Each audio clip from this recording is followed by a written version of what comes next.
जय हिंद। स्वागत है आपका फिर से एक बार फिजिक्स एरिया के इस प्लेटफॉर्म पर।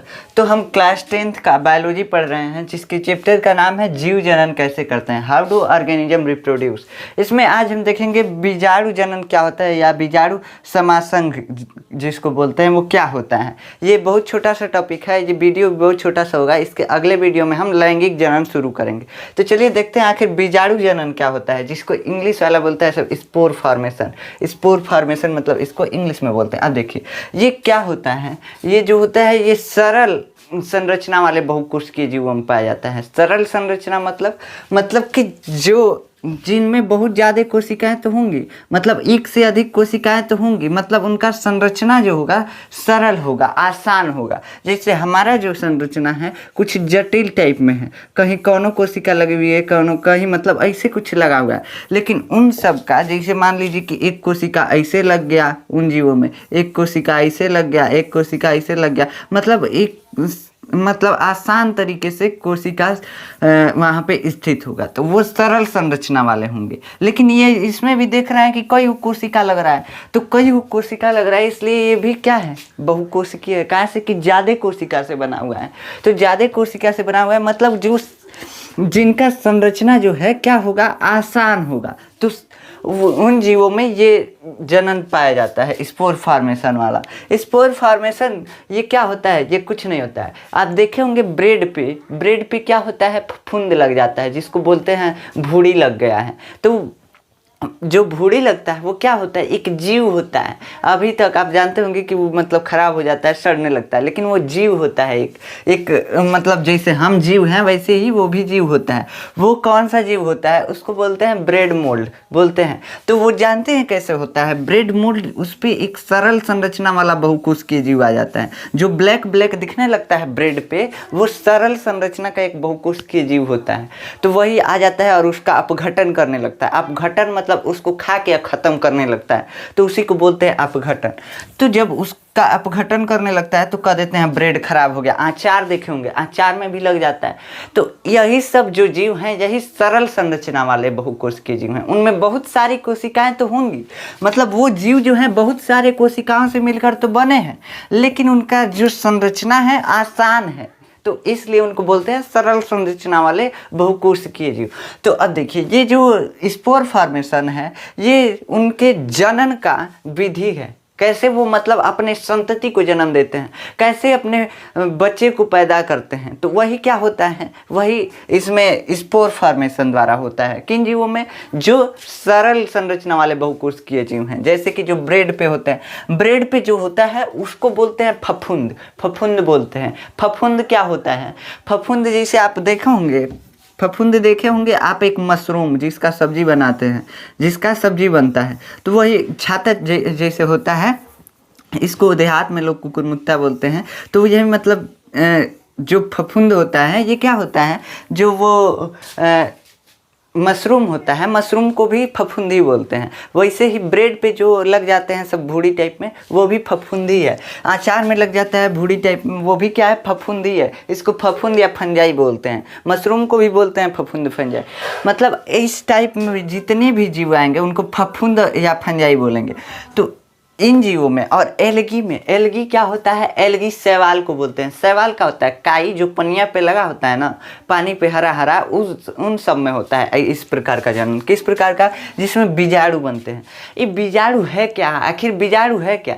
बीजाणु कुछ नहीं है, आप इसको बिया मान सकते हैं। जैसे समझते हैं ना, बीज मान सकते हैं। जैसे नीम का बीज होता है, चूंकि नीम का बीज होगा, इसको कहीं फेंक देंगे तो नया नीम का पौधा बन जाएगा। कहीं आम का गुठली होगा, उसको फेंक देंगे तो नया आम का पौधा बन जाएगा। वैसे ही इन जीवों के लिए ये बीज का काम करता है, बिया का काम करता है। समझते हैं, मतलब कि इसमें भी बीज बनता है, और उसी बीज को क्या बोल दे रहे हैं, बीजाणु।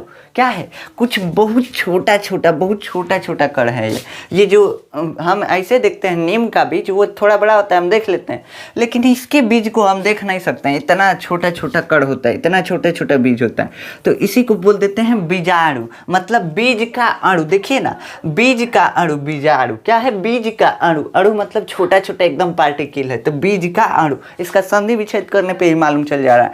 तो बीज का अणु, इसको क्या बोल रहे हैं? बीजाणु, मतलब छोटे छोटे बीज हो रहे हैं, उसी को बोल दे रहे हैं बीजाणु, सिंपल है।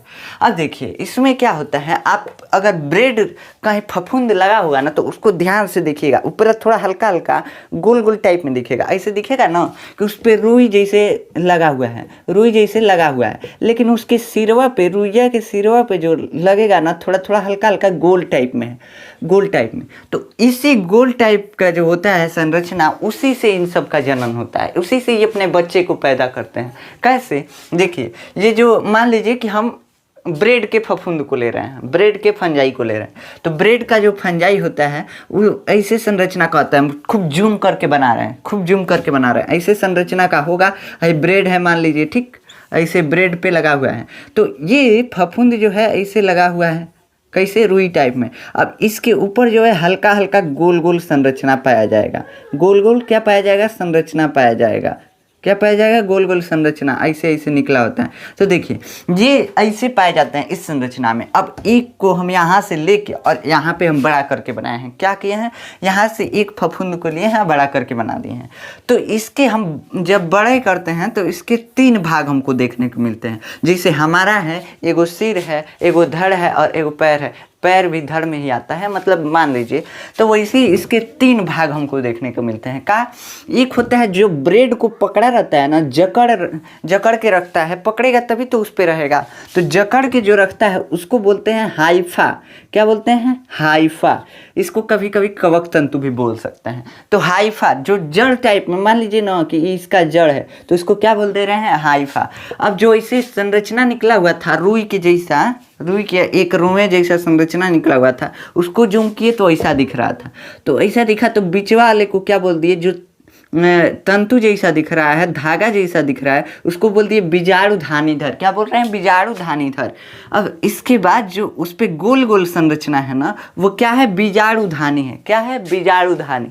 अभी समझ में आएगा। ये एक जीव है। क्या है? एक जीव है।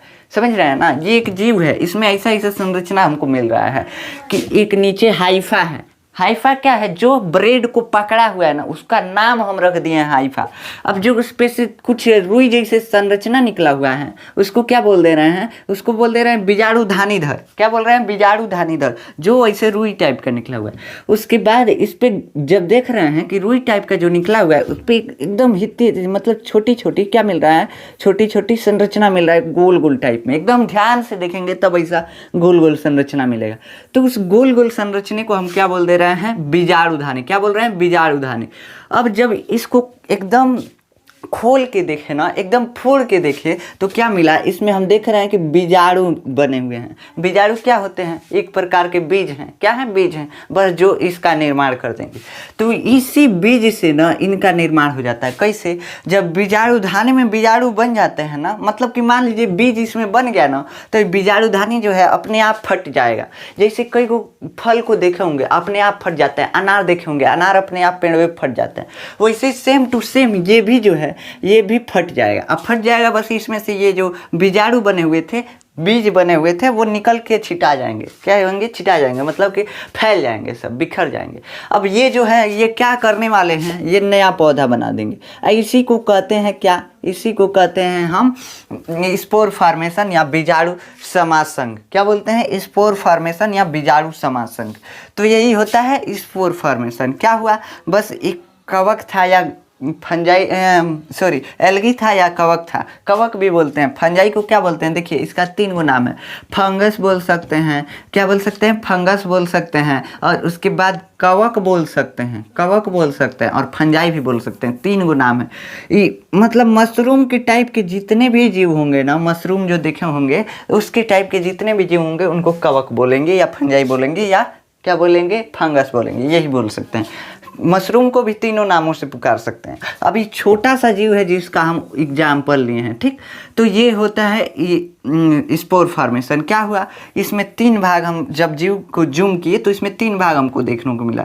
क्या? एक हाइफा था जो ब्रेड को पकड़े हुए था। अब एक निकला हुआ था रोए जैसे संरचना, उस रोए को क्या बोल दिए? हाँ, बोल दिए बीजाणुधानीधर। और उस पर एक देख रहे हैं छोटे छोटे गोल संरचना बना हुआ है, गोल गोल स्ट्रक्चर बना हुआ है, उस स्ट्रक्चर को बोल दिए बीजाणुधानी। अब उस स्ट्रक्चर को फोड़ के देखे ना तो उसमें क्या मिला, बीजाणु मिल गया। ये बीजाणु क्या करता है, नया जीव का निर्माण करता है। जैसे बीज को बो देते हैं, फेंक देते हैं कोनो बिया को तो जम जाता है, वैसे ही सेम बीजाणु जो है वो कहीं गिर जाएगा तो फिर से नया जीव का निर्माण कर देगा, मतलब नए कवक का या नए एल्गी का या शैवाल का निर्माण कर देगा। यही होता है क्या, बीजाणु समासंग या बीजाणु जनन, इसी को बोलते हैं। इसको बोलते हैं स्पोर फॉर्मेशन इंग्लिश में। देखिए यहाँ पे क्या दिया हुआ है परिभाषा, सरल संरचना वाले बहुकोशिकीय जीवों में वशिष्ठ जनन संरचनाएं पाई जाती हैं जिनमें बीजाणु का निर्माण होता है। देखिए वशिष्ठ जनन संरचनाएं कौन सी हैं, बीजाणुधानी जो है उसी की वशिष्ठ जनन संरचना बोल रहा है। बीजाणुधानी से निकलकर अनुकूल परिस्थितियों में अंकुरित होकर नए जीव का निर्माण कर देते हैं। इसमें क्या हो रहा है, बीजाणुधानी जब फट रहा है तो इसमें से बीजाणु निकल जा रहा है। अब अनुकूल परिस्थिति खोजेंगे। मान लीजिए कि धान आप बोते होंगे, देखे होंगे कि कभी कभी ना जब धान अभी नहीं बोए रहते हैं तब धान उग जाता है। कहाँ से उग जाता है, कहते हैं कि झारंग था, झारंग मतलब पहले साल का झड़ा हुआ था तो उससे निकल गया धान। लेकिन ये बिचवा में जो नहीं जमा, कुछ दिन नहीं जमा, जब उसका सीजन आया तब जमा। कहाँ से कि उसके लिए अनुकूल परिस्थिति नहीं थी, उसको जिस चीज़ की ज़रूरत थी जमने के लिए वो नहीं मिल रहा था। इसमें भी वैसे ही होगा, सेम टू सेम, कभी भी गिर जाएगा लेकिन जब उसको जमने के लिए परिस्थिति बनेगा, मतलब कि जीव बनाने के लिए परिस्थितियाँ बन जाएंगी। जैसे कि गेहूं को जमने के लिए ठंड की आवश्यकता है ना, ठंडिये में जमेगा, गर्मी में बो देंगे नहीं जमेगा। वैसे ही सेम टू सेम वैसे ही इसमें भी परिस्थिति चाहिए कि ये जम जाए, कोई ऐसी विशेष परिस्थिति रहेगी तो जमेगा।